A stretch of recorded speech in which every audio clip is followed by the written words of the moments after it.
everybody. It's dingy outside, as you all know, and a lot of you had to drive through this, etc. But it's nice and bright in here. We have our this week's master class is with Dr. Katie Lansdale. She is professor of violin at the Art School of Music and at the Boston Conservatory. I am very lucky that I sent a few students to her over the years, and that was very cool, but we're first meeting today.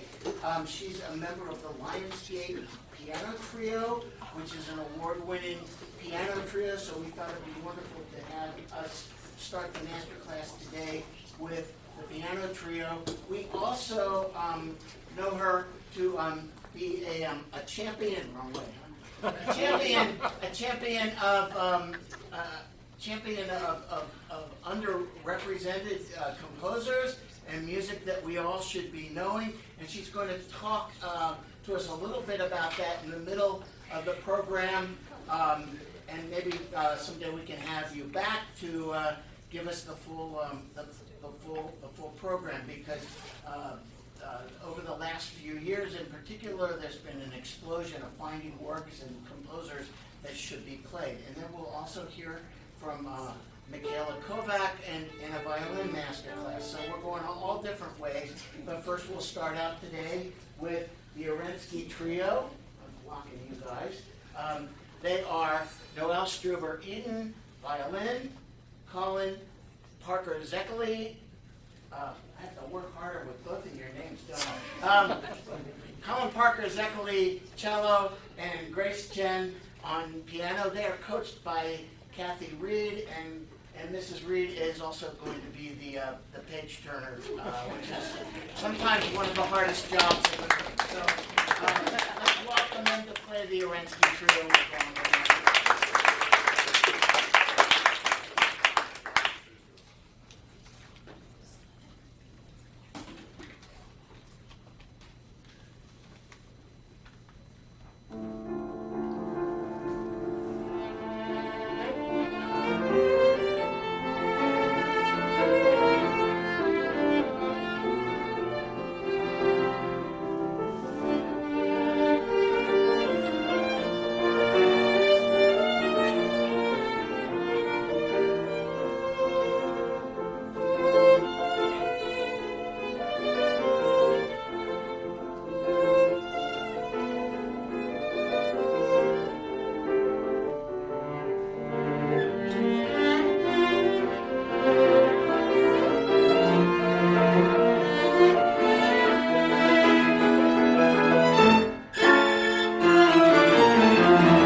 hear you guys. It really feels like you have a cohesive musical spirit, really well rehearsed, really well coached, and it feels like you're creating the piece together of one like mind. And we are in a time structure today where I only have a few moments to speak to you. So I'm going to dive right into just talking about things about sound production with this combination of instruments. This is actually a very bizarre combination of instruments. We're very used to hearing string with piano. It's something that happens a lot, but it's actually very strange, right? Which of these instruments is a percussion instrument? Yeah. I'm not looking Grace in the eye because I see she's giving me the evil eye for saying that. It is a percussion instrument. So you guys understand that? Can you explain it to the audience? How is this a percussion instrument? The mallets hit the like strings inside. Yeah, so therefore the beginning of the note is what? As opposed to what you can do with your bow. What? What's the difference? Oh, well, it like marks the beginning of the note as opposed to like, kind of. Yeah, Collin, that's a nice way to say it. It marks the beginning of the note. So there's a clear ichthus, there's a clear beginning to every note that Grace plays. So whenever we play anything with piano, we have to think about really choosing whether we're going to sneak in with our bows, because most of the time we want to sound like each other, depending on the material, right? And then there's the difference in, I don't know, could you guys picture how many logs or trees could be used to make a piano? And then Collin's cello. And then there's the puny little violin. So Noelle, I think we are at a disadvantage. As somebody who's played piano trees for a long, long time, we have to, first of all, play bigger than you think, because your sound has to go out, not just comfortably with this familial intimacy with your partners, but also you're sitting down, you need to use your back muscles like you're standing up, like you're playing a concerto sometimes, to make as much sound as the other guys. And sometimes it is an illusion. Sometimes you just have to make a grand gesture or hold your last note especially full to the cutoff, that kind of thing. Gives us the impression that it's a magnificent sound.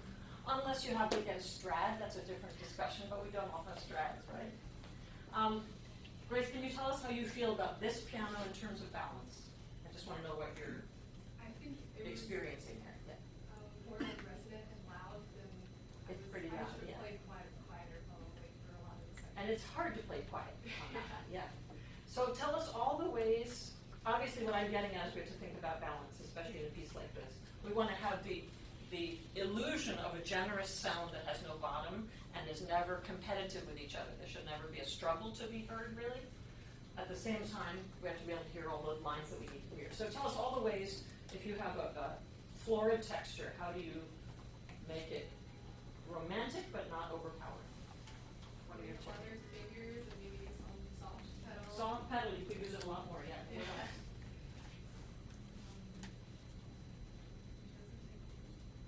Yeah, we can also thin out the voices. Yeah. Grace can choose where she wants more bass, more middle, more top. I'm not saying it's all your problem, but you do have a lovely experience of playing a lot of the texture. So it's more of a challenge for the pianist.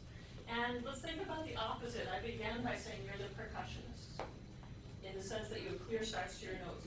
So these guys can shape notes and sustain them. How do you create that effect on the piano?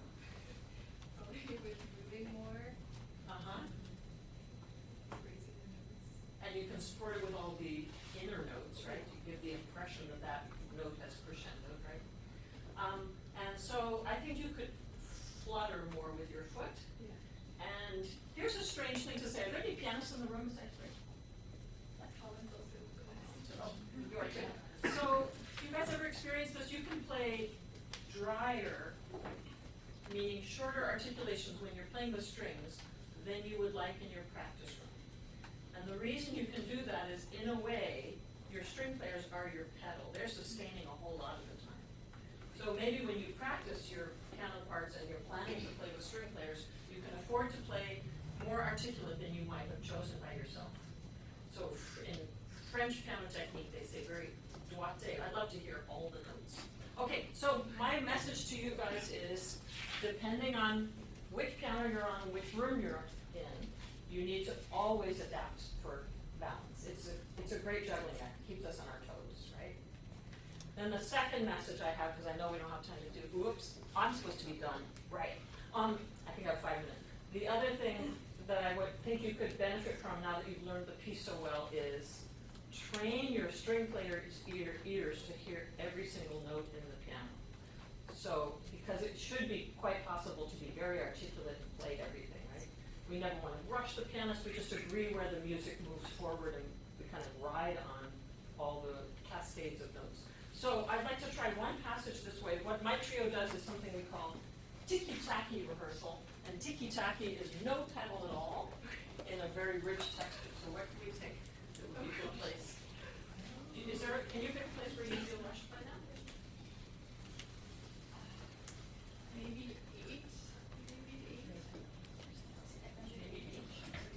Eight. So number 8. Rehearsal eight. Rehearsal I saw. That's 191. Is that each? I think it's each. Yes. Each, yeah. So Noelle, you have a high E. So, can we try it with no pedal whatsoever? You guys play that sort of thing?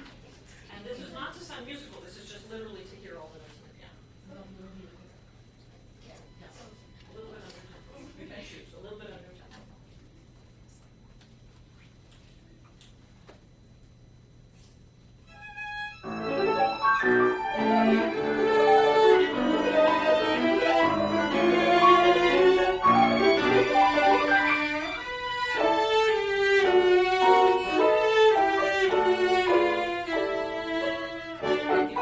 Very different sound. So, Collin, did it make you smile at the beginning? Was it very strange? Yeah. Can you tell us how it felt? Well, it was just like, well, I could like hear every note for sure, and it was just dry. Yeah, it's almost brilliant. Yeah. Fairy tale magic that's not It's necessarily pretty what we're cool, going to end though. up with, right? Let's do a more extreme thing. Can you guys not use your bows? So we're going to have sound from the piano, but not from violoncello. But move your bodies as if you're really, really emoting and playing and leading, vibrating. Great. They're going to play. They're going to be silent. You don't have to pay attention. This is all their education. We're learning every note of your note. Wait. We all keep Under tempo is fine. You're actually going to hear it. Yeah.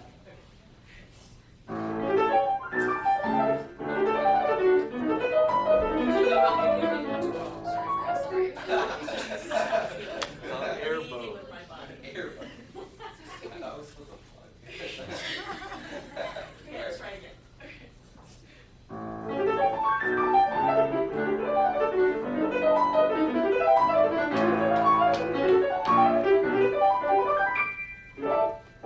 And your bows? You could add a tiny bit of pedal, but the piano is just used it.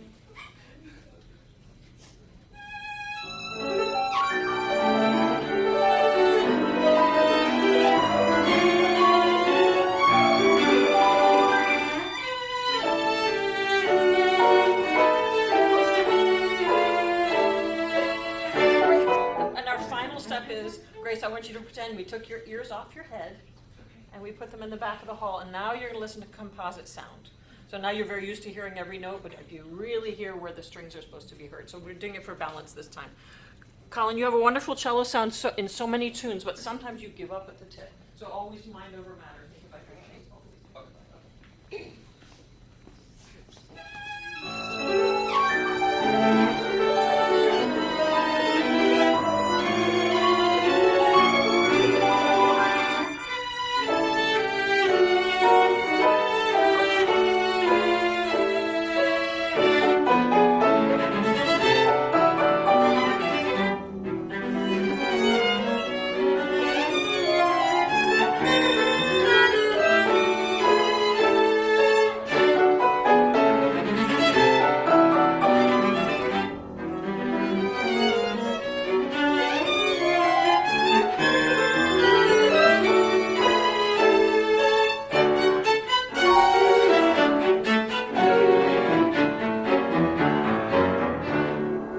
That's probably where we should stop.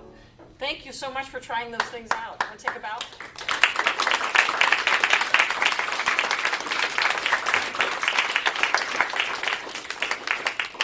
So while these guys are packing up, I was just thinking about how so often in this trio, it's either solo for any one instrument or strings as a team versus the big body of pianos is 2 versus 1. But the earliest trios, what are the earliest trios people play? Can you think of ones that were written way before Oreste?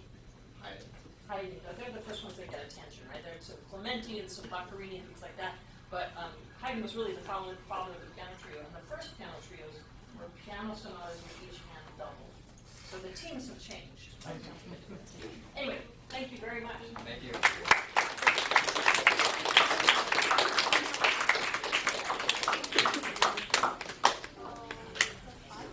Thank you, trio. And now we're going to have a presentation from Dr. Lansdale. So, floor is all yours. Thank you, thank you. And Collin's phone. Oh, yes. You don't need that, do you? No. Take it away. So, I'm going to pick and choose from a body of pieces that I have been sharing this spring with different musical audiences and young audiences. And there are different ways to talk about these pieces, but I'd like to start by just playing a piece that's, to me, about the energy of the pulse. Maybe, since this is such an incredible audience, musically trained people, I think I'm going to make you guess the composer. Let's see, a bright, snappy pulse. So of course it's a march.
So when Prokofiev was performing, he was a great, great concert pianist, and when music critics described his style, they said Prokofiev sounded like he had muscles of steel.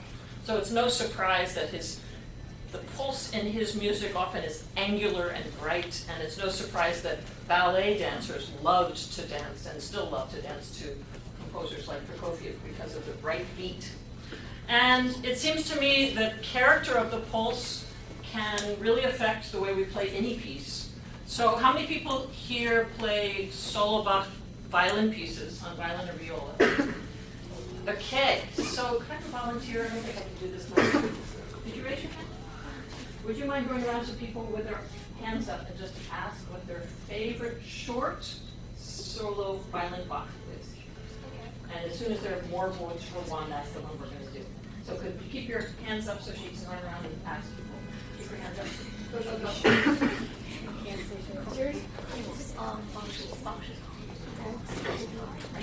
Yeah. Actually, 3 years ago. Yeah, I know. Yeah. Do you want to add to the Bach list? Sure. Yeah. What's your favorite short Bach? I don't know.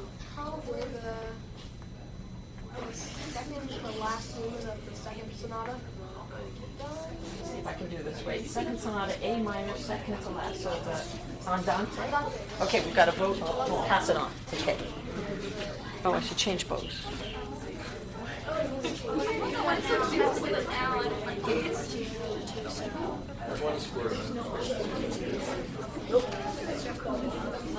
Did you come up with something? More people vote for like that. Max wants to add A minor.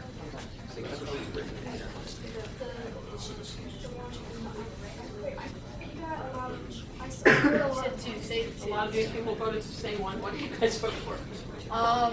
Bach Sarabon, Partita number 2. Two of them. Yeah, D minor. Okay, great. Hey, look what I'm changing bows. You guys played Baroque bow. bows before? Yeah. Okay. Sorry, Max, there were more votes for one piece. Alright. So I'm going to play a saraband. And before I do, let's just remind ourselves what the saraband rhythm is. Almost all sarabands are based on this rhythm in 3. 1, 2, 1, 2. And sometimes there's a pickup like 1, 2, and 1, 2. So I've given those words because I do so many Bach workshops, and I like to say move, float. Can you do this with your hands? Move, float. And maybe you could say this, move, float, and move, float. And the reason I'm saying float is there's a missing third beat, right? 1, 2. So let's see how that saraband starts us off. This is the second movement of, oh gosh, nope. Third movement of the second partita.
Trace the saraband rhythm through that piece because often the bass line is also 1, 2, and then there's a floating feeling all the way to the end. And how many people have heard this amazing chaconne that's written at the end of that partita? That one's based on a saraband rhythm, right? Yeah. Yeah. So it's 42 variations based on that amazing little. Okay, I'm going to switch bows again, and I'll play you an unheard of piece before we go into senso.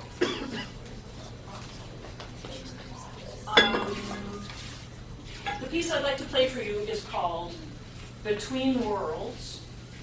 There's a wonderful composer right now in residence in Washington, D.C., in residence with the National Symphony. His name is Carlos Simon. And Mr. Simon went to the Smithsonian, the museum there, and stumbled on a wonderful exhibit of art. And the exhibit was called Between Worlds. The art was made by a self-taught African-American artist who lived to the age of 104, Bill Traylor. And He was born a few years after the Civil War, and he died just before civil rights. And all of his illustrations were ways of depicting some of the racial adjustments and violence and oppression and the gradual evolution that was happening in this country during his lifetime. So, Carlos Simon wrote a short violin piece called Between Worlds, and it starts in a place of sorrow with a blues harmony, and quickly begins to scramble and stutter and dance as our narrator runs as fast as he can between worlds.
look for pieces that haven't been heard and play them for audiences, so we keep our musical world expanding.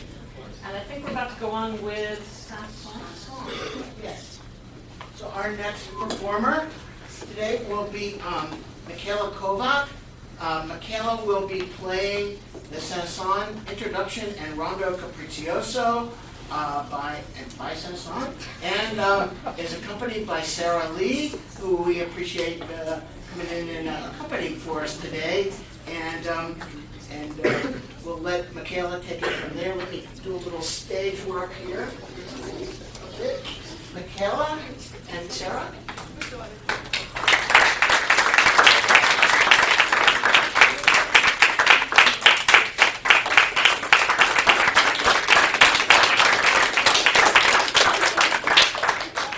Oh, and forever, I need to always mention the teacher. Her teacher is Jay Freibogle.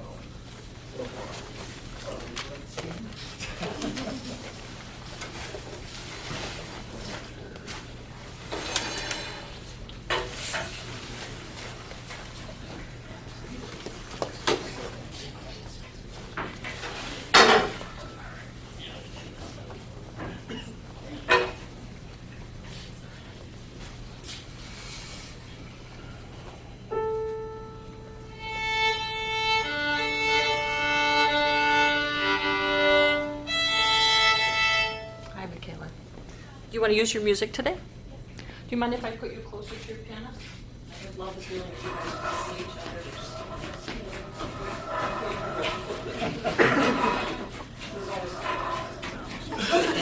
So the reason I'd like you to try that, actually, can you step forward just a second? I'm going to pretend I'm you. The reason I'm just step forward for a second so you can see. The reason I'd like you to stand here is with my left eye, peripheral vision, I can see what you're doing. And I'm afraid that if I stand here, everybody may have a different theory about this. I'm just sharing you with mine. But I'm afraid if I stand here, that my pianist can't see very much of me. So how much of me can you see?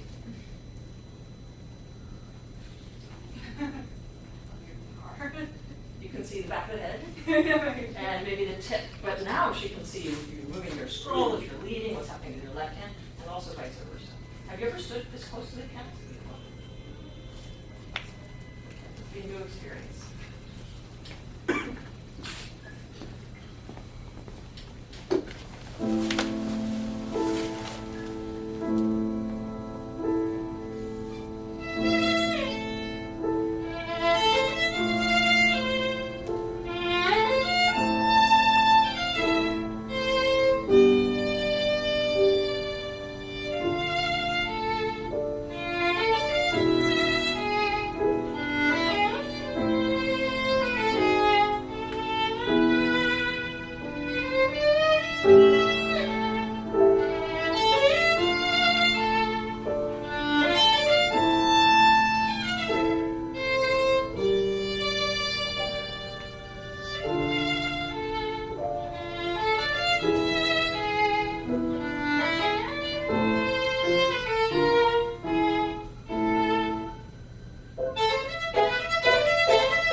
Wonderful, agile, and really well-prepared playing.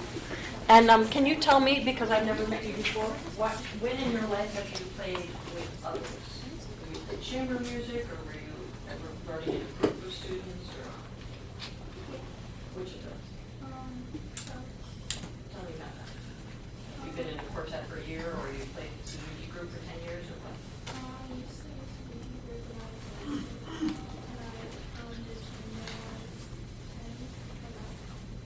And ever since? Yeah. Okay. And when you play your chamber groups, how do you stay together? You cue each other, right? So, can you tell that I'm getting towards the subject of cueing your wonderful orchestra here? Right? Which do you think is harder to follow, the introduction or the rondo? Yeah, I was going to say the introduction. I guess there are places in both. In the rondo, all of those have to be cued, right? But there's so many pushes and pulls, there's so many rubato on the first page of the introduction. I think there are even more opportunities to cue there. Well, so would you mind playing from the beginning? Just show me all your quartet and Suzuki group experience and cue a whole run. Let's pretend this orchestra has never seen this music before. So this, what should we call you? What orchestra would you like to be? Berlin, Phil?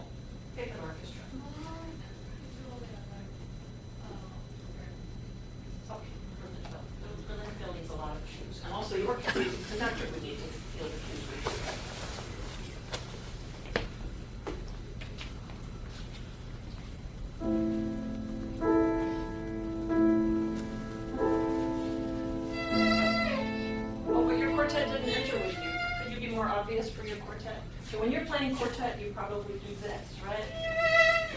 You give just as big a cue here.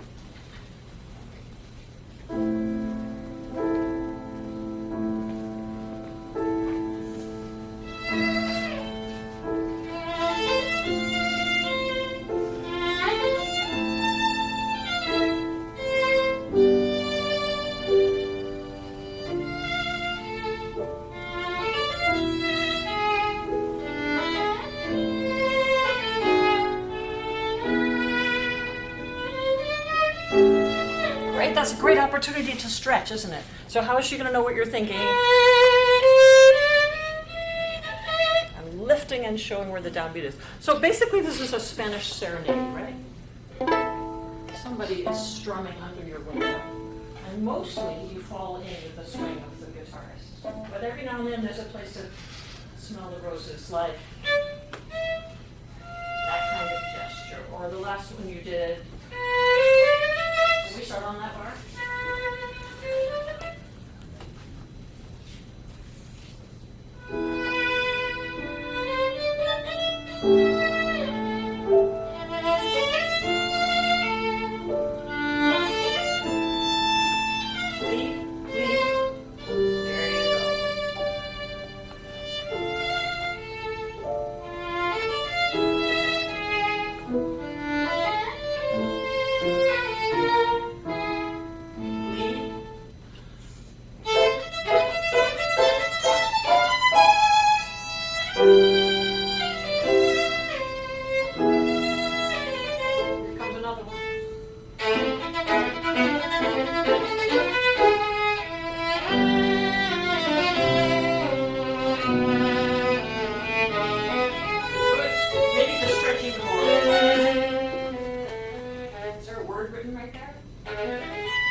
First of all, I asked you to cue, and you started to cue a whole lot more.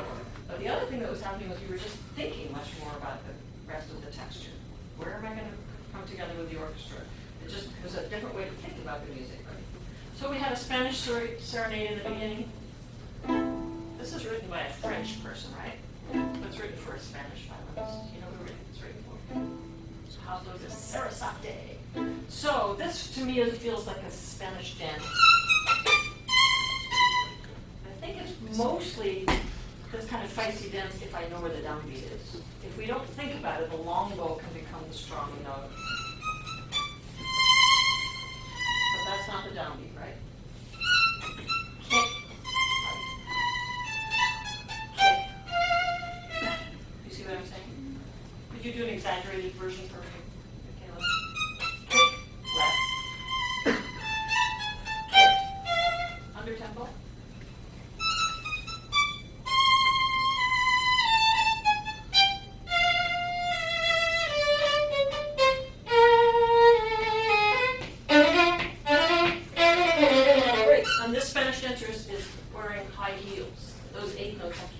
Pointed, not fast. Can you hold on to them? Use your finger motion.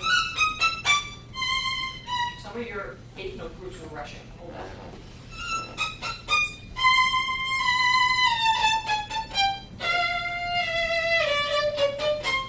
Great. Now try it in your tempo. You want to do it together?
Really at the tip. Instead of coming out into space, you're very close to the tip the whole time. Try by yourself.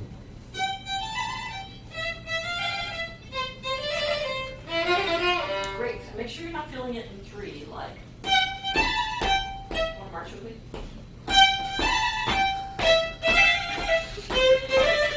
But it's much more fun if it's at 2.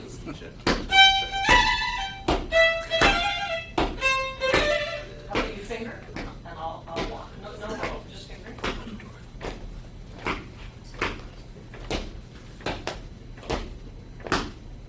Great. And now you don't have to walk. You can pretend you're walking with the bow.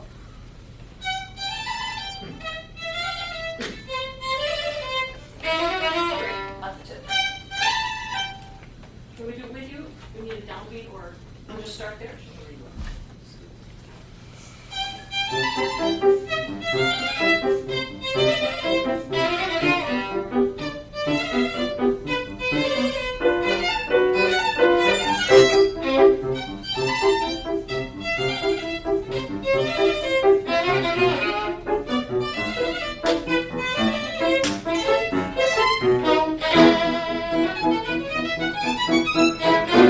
Every day Aqua Staccato feels different than the other day, right?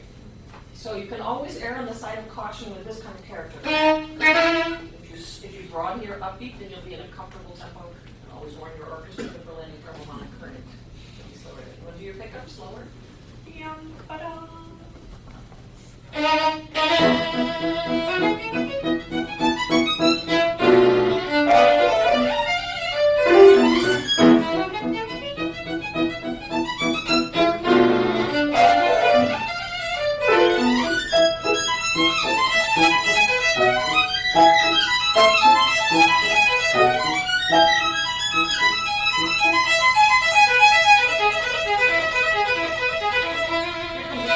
comes a cue. Keep going.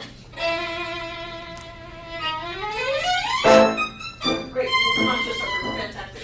I have one more thing to tell you about with right hand, which we can talk about later when we're setting up for the next class. Thank you so much for wonderful work.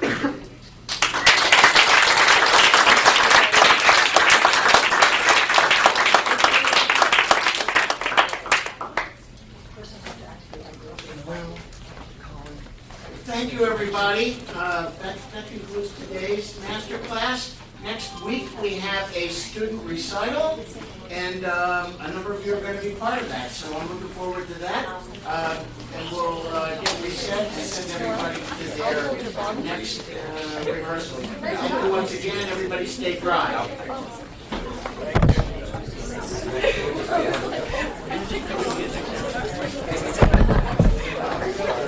Sitting here